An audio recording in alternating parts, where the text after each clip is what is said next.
Hello everybody, welcome back to the World Storytelling Cafe. This marvellous place full of stories from all over the whole planet. Today I am going to tell you some stories, a couple of stories, all about names. Names are a funny thing.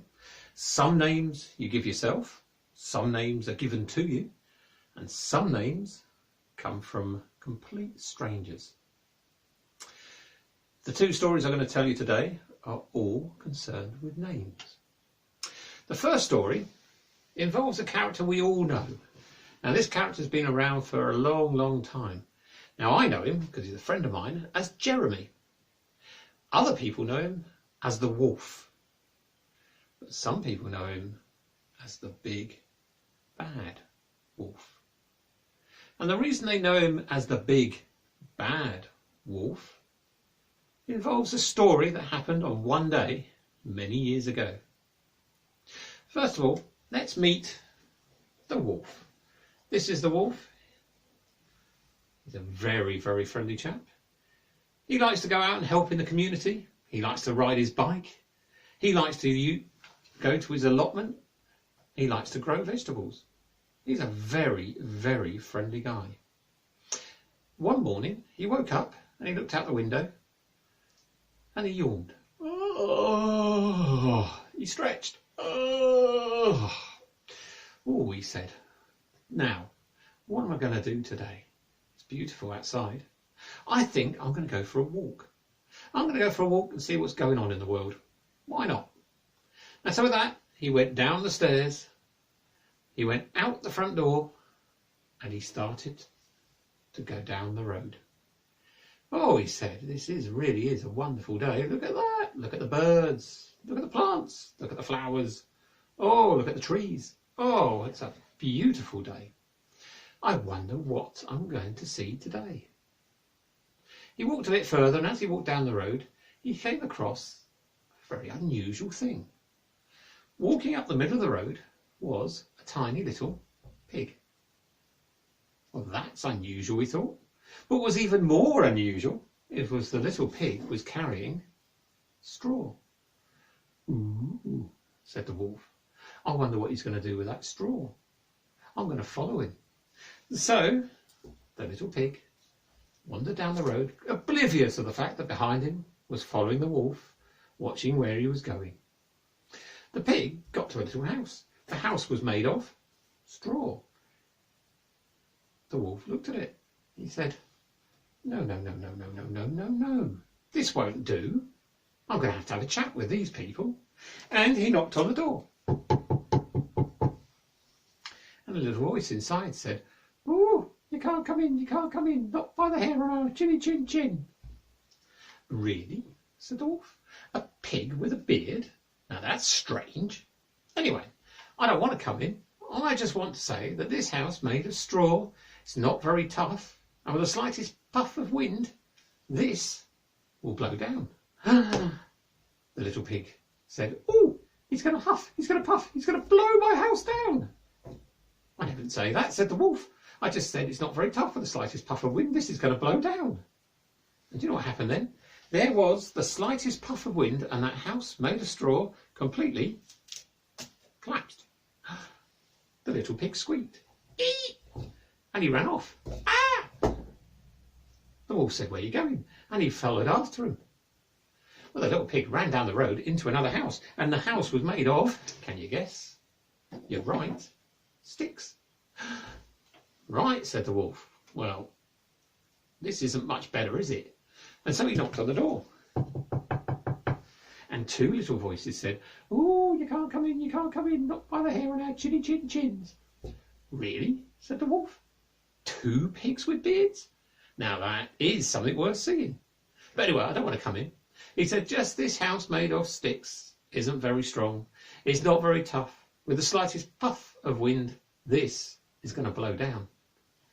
And two voices said, oh, he's going to huff, he's going to puff, he's going to blow our house down. The Wolf said, I didn't say that. I just said it's not very tough. Slightest puff of wind, this is going to blow down. And do you know what happened? There was a puff of wind and the house made of sticks completely collapsed. Told you, said the wolf. And two little pigs said, "Ah!" And they squeaked and they ran off down the road as fast as they could. Well, the wolf followed them. Now they ran into a house made of, you've guessed it, stone and brick. Now this is more like it, said the wolf. This is more what a house should be. And he knocked on the door. And three voices said, "Oh, you can't come in, not by the hair on our chinny chin chins." Is there some kind of pig beard convention going on in there or something? Are you hipster pigs? Said the wolf. What's going on?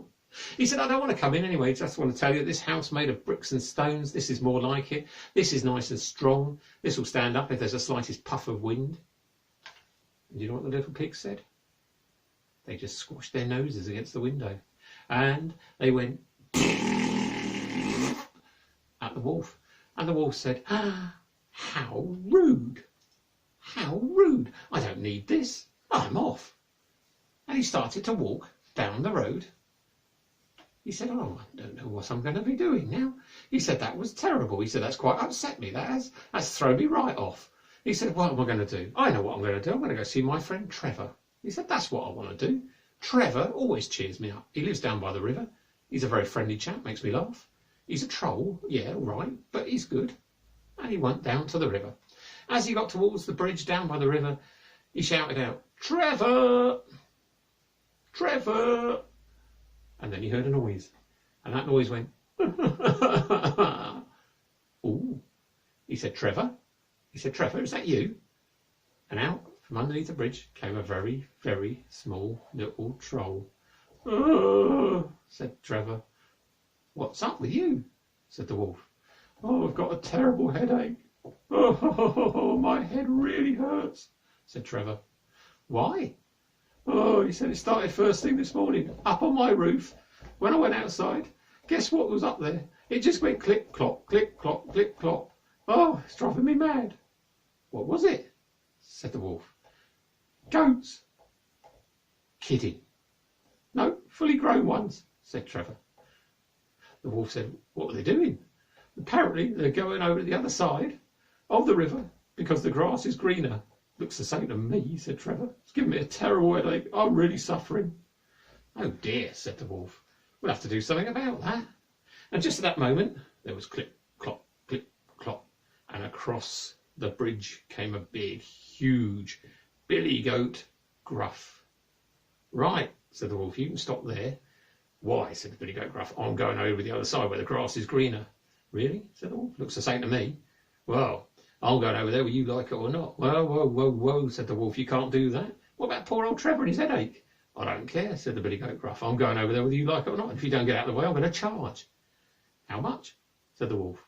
"No, I don't think you understand," said the billy goat Gruff. And he put his head down and he ran towards the pair of them. Well, the wolf, he goes to the gym and he's quite fit. So he jumped out of the way. Woo! But poor old Trevor, he wasn't quick enough, probably because of his headache. And the billy goat Gruff tossed him on his horns straight out into the river. Oh, the wolf, he ran off. Oh, he said, "I don't believe this." He said, "I don't believe it. Oh, poor old Trevor. I hope he's all right." Wow, he said, "What a day. First those three little pigs blowing raspberries at me. Now there's a bully goat Gruff." He said, "No, I can't believe it." He said, "Ruining my day." He said, "I need a bit of peace and quiet." He said, "I know, I'm going to go into the forest." So he walked down to the forest, and as he walked under the trees, he looked at the trees. He thought, "Oh, look at that. Nice birds in the trees, lovely flowers." He said, "Nice and shady as well." He said, "Oh, well, look at that house." And in the middle of the forest there was a lovely, beautiful house, had a thatched roof, roses all round the window, and a little curl of smoke out of the chimney. "Ah, now that's a house," said the wolf.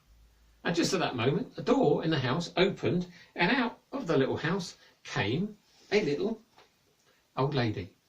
She looked at the wolf, and she said to the wolf, she said, "Oh, hello, wolf." And the wolf said, "Hello, little old lady. How are you?" She said, "Oh, I'm fine, thank you, wolf." She said, "I've got a bit of a problem, though. I always go to bingo this time every day. And it's this time every day my granddaughter decides to visit, and I always miss her. She's not very bright, she never gets it." "Really?" said the wolf. "Yep, could you do me a favour, Wolf? Yes, of course. Anything for you, little old lady. Will you hang around and just tell my granddaughter that I've gone to bingo and I'll see her later? Not a problem, said the wolf. You leave it to me. Thank you, Mr. Wolf, said the little old lady, and she went off to bingo, where she had a lovely time. Well, the wolf, he sat in a deck chair. Oh, he put his hand behind his head and yawned. Oh, he said, this is beautiful. He said, look at the lawn, that's beautiful, that lawn. Look at the flowers, they're lovely. Oh, I wonder how much this house is worth, because that's what adults always think. He said, oh, what a beautiful, beautiful house. And then he heard the gate creak open. He heard footsteps coming up the path. Oh, he got out of the deck chair. He said, I wonder if that, and round the corner came a little girl. She was wearing a red hood. He said, oh, he said, I've got a message for you. But she looked at him and she said, ooh. She said, ooh, what big ears you've got. He said, I'm a wolf. They're wolf ears. She said, ooh, what big eyes you've got. He said, yeah, I'm a wolf. They're wolf eyes. Anyway, I've got a message for you. She said, ooh. She said, what big hands you've got. Big paws, he said. She said, ooh, what big nose you've got. He said, it's a wolf nose. They run in our family. Anyway, I've got a message for you. She said, ooh, what big teeth you've got. You're a wolf. You are a wolf. Wolf. And she screamed really loudly. What? Said the wolf. And at that moment, a voice from the forest said, is that you, Little Red Riding Hood? It's me. I'm working in the forest at the moment and I've got a huge, big, massive, sharp, shiny axe. I'll come and save you. What? Said the wolf. There's a bloke in the forest with a big, massive, huge, shiny, new axe. That's a bit weird. He said, I'm not hanging around here. And he said to the little girl, your granny's gone to bingo. And he ran off as quickly as he could. He said, oh, he said, this is terrible. This day is turning terrible. He said, first there were 3 pigs. He said, and then there was a bully goat gruff. And now there's a weirdo in the forest with a big, sharp, shiny new axe. Oh, he said, I'm going home for tea. He said, this is driving me mad. Oh, I can't put up with this, but I can't go that way, and I can't go that way, and I can't go that way. I'll have to go by the mountains. And so he set off down towards the mountains, to walk round the mountains and up through the meadows. When he got down there, he saw all around the bottom of the mountains were a lot of sheep. He said, oh, he said, hello, sheep. And the sheep all said, baa. And then he spotted a little shepherd boy. The little shepherd boy was tending the sheep. He said, oh, he said, hello, little shepherd boy. And the little shepherd boy looked at him and said, what, wolf? Yep, said the wolf. He said, wolf. He said, yep. He said, wolf. And he shouted so loud, there was a voice in the village at the bottom of the mountains, and it said, Geoffrey, get your gun. There's a wolf in the sheep's enclosure. And the wolf said, gun? And he hid under a pile of fleeces. And men came up from the village, and they said, where's this wolf? Where's this wolf? And the little shepherd boy said, well, he was here a minute ago. They said, well, you're wasting our time. You're wasting our time. And they left. The wolf got out from under the fleeces. He said, right, he said to the little shepherd boy. He said, what was all that about? And the little shepherd boy said, whoa. Yep, wolf. He said, wolf. He said, yes, yeah, indeed, wolf. He said, wolf. And he shouted so loud, a voice in the village said, Geoffrey, get your gun. That wolf's back in the sheep's enclosure. And the wolf said, gun. Oh. And he hid underneath a pile of fleeces. And the men came up and said, where's this wolf? Where's this wolf? The little shepherd boy said, well, he was here 2 seconds ago. And they said, you really are wasting our time now. You're wasting our time. And they left. And the wolf got out. And he said to the little shepherd boy, he said, right. He said, I've had enough of you. But the little shepherd boy said, what? And the wolf said, wolf. He said, what? He said, wolf. He said, whoa, whoa, whoa, whoa, whoa. He said, wolf. A wolf, shouted the little boy. And there was silence. Nobody came up from the village. And the wolf said, that's it. I've had enough. He said, right, he said, this is it. He said, I was a very nice chap, but now I've had enough. 3 rude pigs. He said, a bully goat gruff. He said, poor old Trevor. He said, and then there was that bloke in the forest with a big sharp axe, and that girl who was so silly she didn't know anything. And now you, who just keep shouting wolf at me and threatening to get people with guns. I've had enough. And he went towards the little shepherd boy, and he opened his mouth, and he reached forward, and guess what he did? What? Ate the shepherd boy. Now that is a bit bloodthirsty, isn't it? Ate the sheep? No, he didn't eat the sheep. He got further and further towards the little boy. He opened his mouth and he held out a big, big paw, and he bent down and he grabbed hold of the little boy's cheese sandwich and he ate it. Nom, nom, nom, nom, nom. And he finished off the little boy's lunch. The little boy said, what? The wolf said, I'm going home now. I'm going to have a cup of tea. Ha! And he went. The little shepherd boy said, that's a bit bad, isn't it? He said, you know what? He said, that wolf, he's bad. And then the little girl who was down in the forest with the little red hood on, she said, that thing with the big nose and the big ears and the big eyes and the big teeth, she said, he's bad. And then the bloke who had a big axe in the middle of the forest, he said, I was only cutting wood. He said, what's wrong with that wolf? He said, that wolf is bad. And the goat said, I was only wanting to eat grass. What's up with him? He said, that wolf is bad. And the little pigs, they said, ooh, they said, that wolf is not only bad, he's big. He's a big, bad wolf. And word got around. And everybody started to say, ooh, that wolf, he's really bad. In fact, he's a big bad wolf. And it got so much so that eventually it even got into the newspapers. And the newspapers would say, ooh, they'd say, ooh, that wolf, he is big and bad. He is the big bad wolf. And from that day forward, poor old Jeremy has always been known as the big bad wolf.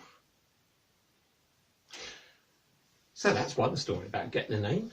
Now I'm going to tell you another story. Now this is a very strange story. I'm going to put my hat on for this one because I like to wear my hat. Well, you can't see it on this because I'm a bit close. But this is a story all about the prince. Now many years ago, way far away from where I'm sitting right here in the Storytelling Cafe, there was a country, and in that country there was a king and there was a queen, and they were very happy, and everybody loved the king and queen. And then one day there was a very happy occasion. The queen had a baby boy. Everybody was so happy. Whoa, they all cried, it's a baby boy, oh, a future king, how marvellous. And the king and the queen thought about it for a while, and they said, what will we call the prince? What should we call him? I know, we'll call him Louis. And so they called the Prince Louis. And when they took Prince Louis out, crowds would line the streets, and they would all cheer, and they would all shout, Prince Louis! Prince Louis! Prince Louis!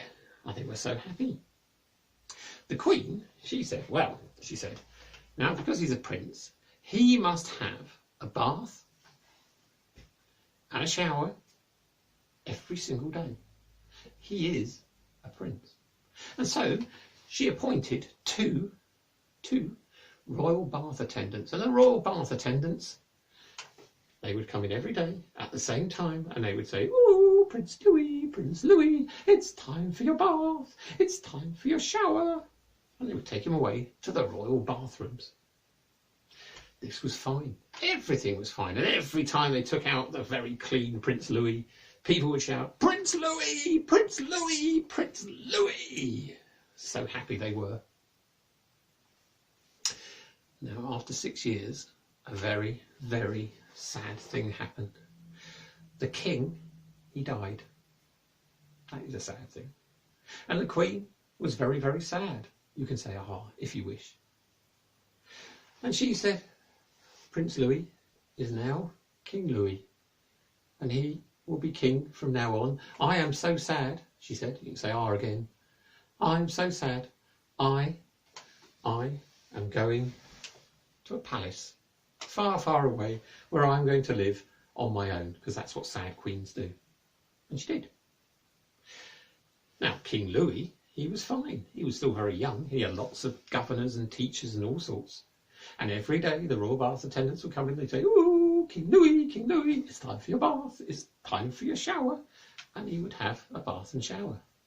And when he went out, the people in the crowds would shout, King Louis, King Louis!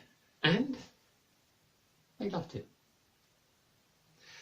Now, King Louis, he grew up, he was very popular still. And when he got to his 16th birthday, he was sat in his royal bedroom playing with his royal PS2000 Xbox, whatever you call these things these days. And he was on his little hand control thing, and he was looking at his screen just like I'm looking at this one now, and he was playing his game, and he was getting to a bit that he'd never got to before. And he's thinking to himself quietly, I'm going to get through, I'm going to get through, I'm going to go further than I've ever been, I'm going to get through, I've just got to slay this huge dragon on the screen, oh, I'm going to get through. And at that second, the royal bath attendants came in, and they shouted, oh, King Louis, it's time for your bath, it's time for your shower. And it made him jump. And when he jumped, his thumb slipped. Ooh. And on the screen, the big dragon went, crunch, and hit him. And on the screen it said, game over. King Louis was furious. He said, you made me do that. He said, you made me do that, the royal bath attendants, you made me jump. He said, right. He said, I was never got that far before. I was going to win that game. I was going to get the highest score I've ever got. Right. He said, this is it. He said, from now on, I am only having a bath and shower once a week. And as I'm king, if I'm only having bath and showers once a week, everybody is only having baths and showers once a week.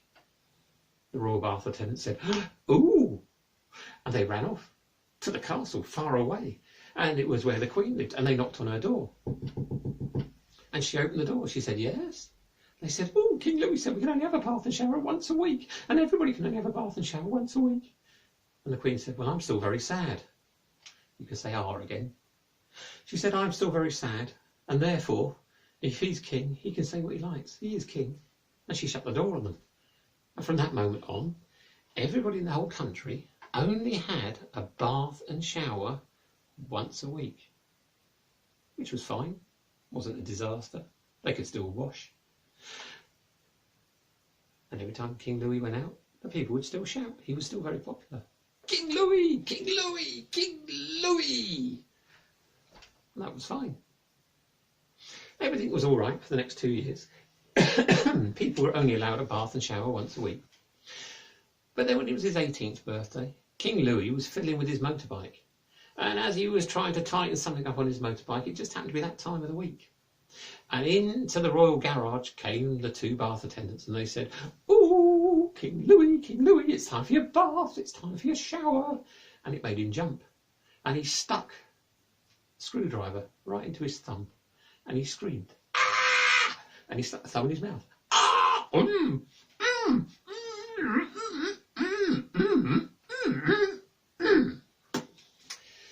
Which means, ow, that really hurt. He said, you made me jump. That was your fault. He said, oh, that's painful. He said, now, just for that, he said, I am going to make a royal declaration. He said, from now on, no one is having a bath and shower ever again. I'm not having a bath and shower ever again. And if I'm not having a bath and shower ever again, none of you lot are having a bath and shower ever again. There.